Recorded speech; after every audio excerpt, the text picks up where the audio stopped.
बिस्मिल्लाहिर्रहमानिर्रहीम, अस्सलाम वालेकुम। मेरा नाम डॉक्टर अहमद इजाज़ है और मैं सिमिलियोमी क्लिनिक से हैदराबाद पाकिस्तान से आपसे जो है वो मुखातब हूँ।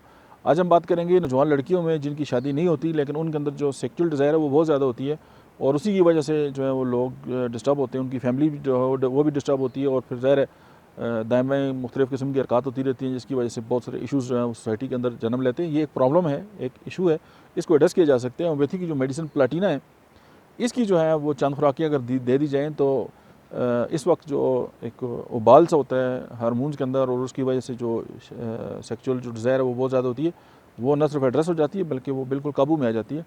लेकिन इसका कोई साइड इफ़ेक्ट नहीं है, एज़ सच वो वक्ती तौर पे इंसान आ जाते हैं, फिर कुछ अर्से बाद दोबारा वही मामलात होते हैं। तो आप फिर गाय बगाए इसको इस्तेमाल कर सकते हैं, लेकिन पेशेंट की ज़रूरत के मुताबिक।